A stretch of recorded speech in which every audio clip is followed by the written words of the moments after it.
as you know, and I think nothing more so than the Cheese Factory proves this. If you ever seen one of their menus, it's like this thick. It's ridiculous, right? We all want choices, but none of us wants to make decisions.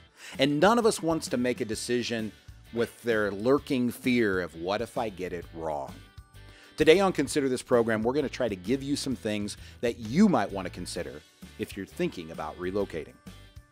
Well, good morning and welcome to Consider This program. I am your host, Joe Clark. And I'm Chris Rodgers. Happy to have you along. Chris and guests, we know there are many things that you could be doing, like thinking about where you want to move your family, right? Many things that are out there that have conversations. And so we're going to talk about things to consider when relocating. I'm going to let Chris run with most of this, and we'll see how that goes. So why in the world, Chris? I've been in Indiana my entire life. Now, I've traveled more and visited more places than I have any right to do. I've been very, very blessed to be all over the world and see things and do things. But Indiana has always been my home, whether that be Otterburn, Indiana, Muncie, Indiana, or Anderson, Indiana, and a short stint in Bloomington, Indiana, right? When we look at all of those, why in the world would I want to consider relocating? Well, Joe, you know, it's sometimes in the area that we see it the most here, at least with our families that we take care of, is that they simply hate the cold of Indiana. You know, they get to a point in time where, you know, as they get older, they just hate that wintertime more and more. And so the weather would be one of them. Yes. Okay. Absolutely. And that, you think that's the number one consideration? For a lot of people here, it is. Yeah. See, this is Chris's age, right? Absolutely. This is the part of it. And hey, brother, I've done this for 32 years, longer than you've been around, right? So I can tell you the number one reason is not the weather. What would you suppose the number one reason is? I would say kids. Kids, grandkids, not kids. Yep. Grandkids. They're not going to move to be near the kids. Trust me. Fair. This is a grandkid-driven event. Yes. So, and you need to understand that, right? Mm-hmm. So they would consider relocating to get better weather, to be near their grandkids, right? Those are two of the reasons. Yep. What tax benefits would there be in relocating? Yeah, absolutely, Joe. And it comes down to, where are you potentially looking to move? A lot of states, and this stuff changes, it seems like all the time, but a lot of states have much more preferential tax benefits to move there. What does that mean? So, for example, we take a look at Florida. There's no state income tax there. Okay. And so that could sound very attractive, just like Tennessee, I believe Texas as well. Tennessee has taxes on long-term capital gains, but not on income. Yep. And so it's things like that people... So walk this through, and so this is what he has to endure on the planning team meetings, by the way, right? Because I want to make sure that this is drilled into... If you're doing this on your own, I want to make sure it's drilled into your heads so that you're thinking about it. And I want to make sure that that's the case with the team. So so I go to Florida or Texas. You're right.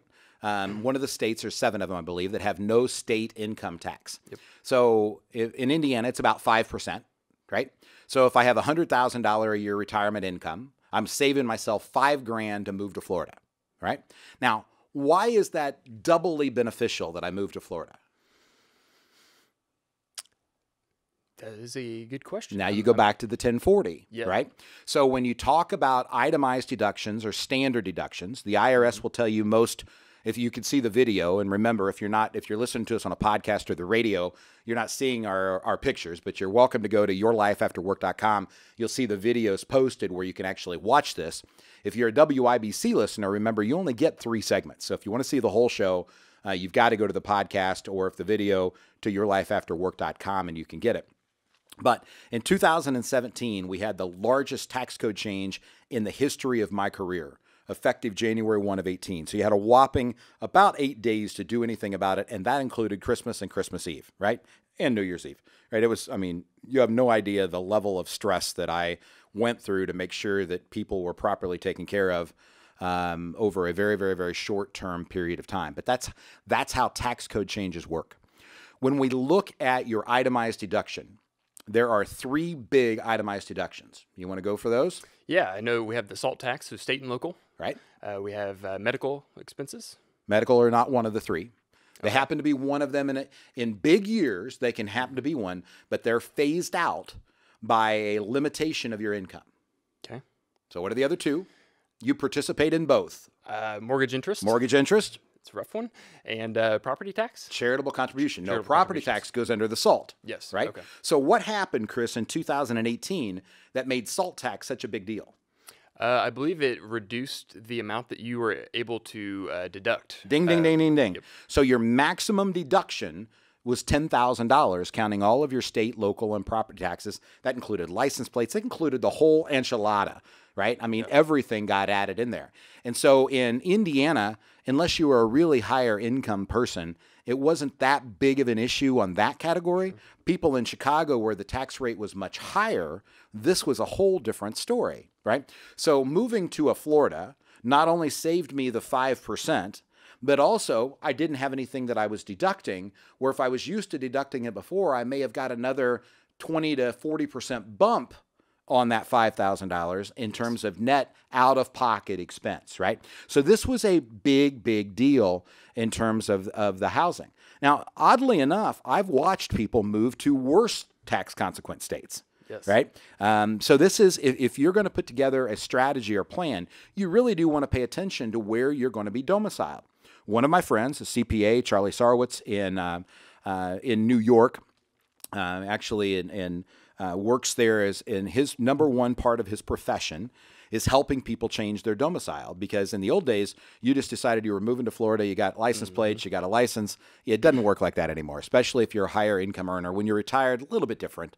But the tax benefits are big. They matter to states. You're going to see these battles for years and years to come. So, Chris, when I'm considering relocating, right, thinking that home is where the heart is, what are my options? What should I be considering? Yeah, sure. So really the first one, obviously your options for relocating, you can buy a house, that's kind of the traditional way that, a lot of people think that, hey, if I'm going to move to Florida, I have to buy a house there. But really there's been a couple really neat kind of innovations that we've seen over really the past couple of years that I've personally taken advantage of. Obviously I'm not snowbirding, but it's certainly something I take advantage of when I'm vacationing to places like Florida. And so, really we've seen Airbnb and VRBO become very, very useful things because it allows families to essentially rent out homes in Florida or different states. And you can do that for a long period of time. You could do it for 3 months. You could do it for a week. You can do it for 2 weeks, what have you. So there's been a lot of interesting changes that at least give people more options and flexibility. Yeah, there are. And it's part of what we call the shared economy. It's the greatest thing the millennials have given us so far, short of grandkids, right? It's that shared economy is a beautiful thing to be able to do a VRBO, and you have no carry cost. And when I talk about carry cost, that is the amount of money that it takes for upkeep. Could be taxes, property insurance, etc. It's also the replacement of a roof, mowing the yard, taking care of the water heater, those kind of things. The painting that has to take place. It is expensive to have a place. So that option of being able to go and to leave, is a beautiful, beautiful thing. Now, there are two 14-day rules that have to do with if you own a property. So what is the one that most people know, Chris, that we talked about? Yes, the one that most people know about is that if you rent a rental place out. Let's say we have a condo in Florida. Yep. So if we rent that condo out and you only have a renter for 14 days, it doesn't have to be consecutive. But if you have a renter for 14 days, you owe zero tax liability on that rental income. On the income. And that is a beautiful, beautiful thing. And very few people know that. That's not the common one, right? The common one that they know is the reverse. And that's if I believe that's if you buy a home and you live there for 14 days. Or less. And then you still have the ability to depreciate that house? Correct. Yeah. So just like owning farm ground, the best thing about it is a Schedule F. Mm-hmm. Everybody ought to be allowed to have one, right? Schedule F's on your 1040 tax return if you own a farm. The best part about real estate is depreciation while you own it. It's the worst part about it when you go to sell it, by the way. But the two 14-day rules are very weird. You can rent it out for 14 days if that's all over the course of the year. You can't depreciate it, but you don't have to pay taxes on any of the income. Yep. If you're only there for 14 days and you rent it out the rest of the year, you have to pay taxes on the income, but you can still do the depreciation. Now, if you're painting or buying furniture or getting it fixed up, you can actually be there longer. You just have to record that you're working. So it's kind of a vague rule, but that is the way the rules work. So what is the best time for me to consider moving and relocating? Yeah, I mean that is the $1 million question, Joe. I think at least most of our families that we take care of, when they talk about doing that and relocating, I think it comes down to, when they are ready to stop working. And it's what we consider your life after work, because not all of our families just sit around and watch grass grow, right? And so most of our families do not. Yep, most of our families do not.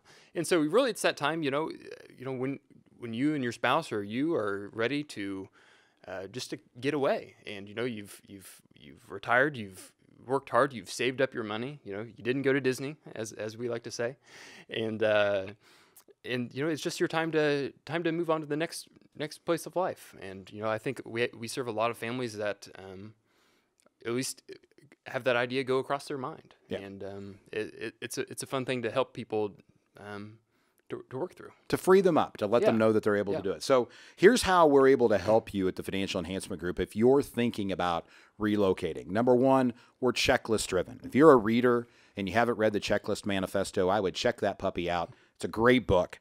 We do everything by checklist. That's what I have. I come up with something that I see or somebody doesn't understand. I say, Chris, Darren, Seth, somebody, Michael, go build me a checklist of the things. And then I help plug in things. And Aaron, our director of financial, plugs in things. And Grant and Dean, and, Jamie, we plug in things to make sure that checklist is full. So we can help provide a checklist. The second thing is come up with a strategy or plan. What's the best way to do this? How do we check out the area? How do you make sure that it has the accommodations that you want? Looking at your future reality, what kind of services are you likely to need? What is the tax structure or nature of that environment that you're moving into? And then, of course, the money source.